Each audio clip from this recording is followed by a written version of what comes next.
Hey guys, Brox here, doing a GrayZone Warfare video after 121 hours played. I wanted to put this video out because the last couple videos may give off the perception that I don't like this game or that I have a negative view of this game. So I wanted to talk about it, kind of clear up some misconceptions. First and foremost, I wouldn't put 121 hours into any game that I don't think I enjoy or wouldn't see a future playing long term. Second, I'm showing here on the screen the depth of which I've played. I'm level 31. I have a ton of money from a bunch of people exploiting and having way too much stuff on them when I kill them. But I'll also go through my full stash. You can see how much I've accumulated in this kind of time period. But I think I've completed about 90% of the tasks. I'm in the last two endgame zones for tasks, so Tiger Bay and Midnight Sapphire. I'm almost done Midnight Sapphire and just leaves Tiger Bay at that point.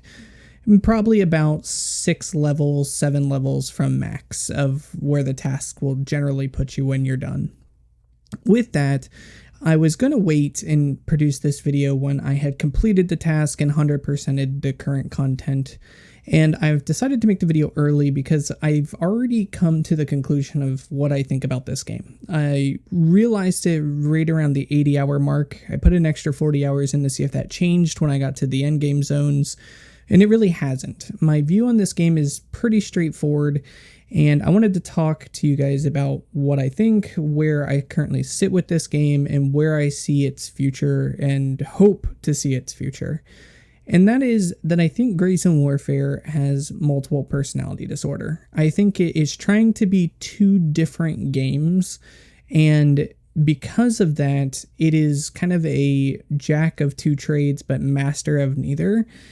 It's not really great at either of the two things it's trying to be because it's not focusing on one of those things and being really good at it. Instead, it's trying to shoehorn in two systems that, honestly, after 80-hour mark, I was starting to realize don't really work well together. They don't fit well together, and it causes a lot of issues within the actual loop of the gameplay that you're in. So let's dive a little bit deeper on what I mean by that. The two games I think this is trying to be is clearly DayZ on one hand, and on the other hand is clearly Escape from Tarkov.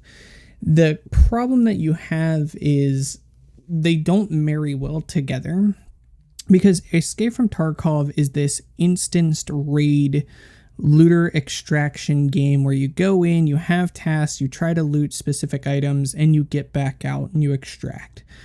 DayZ is this large open world, persistent, solo survival immersive simulation game with a small kind of sci-fi twist with the whole zombie thing. And when you take those two and you put them together, you get this weird juxtaposition where the game wants you to kind of stop your immersive rotation to go do systematic things, where it pulls you out of the game itself, pulls you out of the good parts of the game to put you into what is arguably a non-fun experience with the Escape from Tarkov side of how it's put into this game. And for me, I think that combination together is causing players to leave in droves because it brings about a bunch of issues that don't need to exist. And I want to dive deeper into that because I think if the team behind GrayZone Warfare was to sit down in a boardroom and ask the devs and the creative designing team there, what do you really want this game to be? I think they would come to the conclusion that it should be more DayZ and far, far less, if completely removed from the Escape from Tarkov components. And I get that Escape from Tarkov was kind of their primary audience that they went after because they released the game early when BSG was going through their whole situation online, which was smart. I don't fault them for doing that or releasing the game earlier in the current state that it's in, because it likely garnered them substantially more capital to continue making the game in releasing it when the audience for Escape from Tarkov was upset. So I don't have any issues with how they've went about it. I do hope they've gained a ton of capital from it so that they can continue to advance this game. But now it's time to kind of hone down what this game really is. And for me, the best parts of this game, the best part of the gameplay loop when you're playing, are the moments when you are in the world, going from points of interest to points of interest, trying to, take over or accomplish a task and kind of pushing you forward. I find the moments when I have to call a helicopter, wait 5 minutes, fly 5 minutes, get back to base, slowly go through a bunch of systems to put my stash away, sell items, and then, re-get new tasks, go into my messages to get loot, then, put that back in my stash. 30-40 minutes later, I'm getting ready to go back out and, have to call in another helicopter, fly to that new location. And sometimes the way the task system works, you get tasks, across the map, come back, the next series of tasks in the line of tasks that you get are back across the map. So it's this long period of time where you are not playing the good part of the game. Whereas if the game was to lean into DayZ, and in my opinion, this is how I would do it, would be to completely remove the factions. They don't work. They don't add value. They're not really good at anything, in my opinion. They're just kind of a gimmick and not a good one. And if you were to remove the fobs and the faction system, and then you just have everyone spawn in at the edge of the map like DayZ does, around the edges, as a solo player, and then you are always persistent in the world. So you move about on foot, always persistent, no helicopters, no LZs, no FOBs, no factions, nothing. And you treat it like DayZ, where you have to go into, the closest town or little, village or whatever it may be that you spawn near and start, collecting loot, collecting, base weapons, collecting weapon components so that you can make the base weapon better, collecting ammunition, crafting survival components, finding food, finding water, the DayZ process. And you do that, and then as you get from like a small village on the outskirts of the map, you may move into your first little starter town, and there you can find the vendors. So your main vendors, your handshakes, your gunnies, and your lab rats, and they can still give you tasks. They can still work the same way, where the vendors give you tasks, and those tasks will send you to new POI. So one may say, hey, I need you to go from Falling Village to Falling Airport and collect me a bunch of this stuff. And then as you come back, those vendors will unlock, like they currently do, better components and better bases that you can use if you have the money and you've looted enough and sold enough that you can come back and upgrade your own equipment. And then you go right back to tasking with no downtime, no helicopters, no going through systems, no going through stash bags, none of that. It's just what you can carry on you as a solo player, and then you in this immersive environment get to develop how you want to play the game. Do you find people? Do you want to just immediately kill them? Do you want to try to team up to do complicated tasks or complicated points of interest and actually form bonds together like that? And then as you move to points of interest and they get more and more challenging, then obviously the loot that you get, the equipment that you get, all gets better and better. And this will obviously take time because everything will then be on foot. There's no helicopters to fly you across this giant map. You actually have to walk to each of the points of interest. And as they add more points of interest, that gives people more and more things to kind of loot and go through, via the town. And then you don't have to do zombies or anything like that. You can just keep the AI as it is.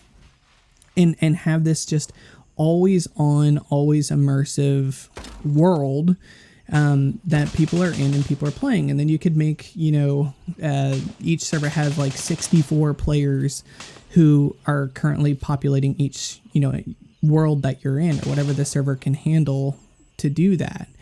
And then some people can spawn on like the northeast side of the map. Some people spawn on northwest, southeast, southwest, south, north, etc.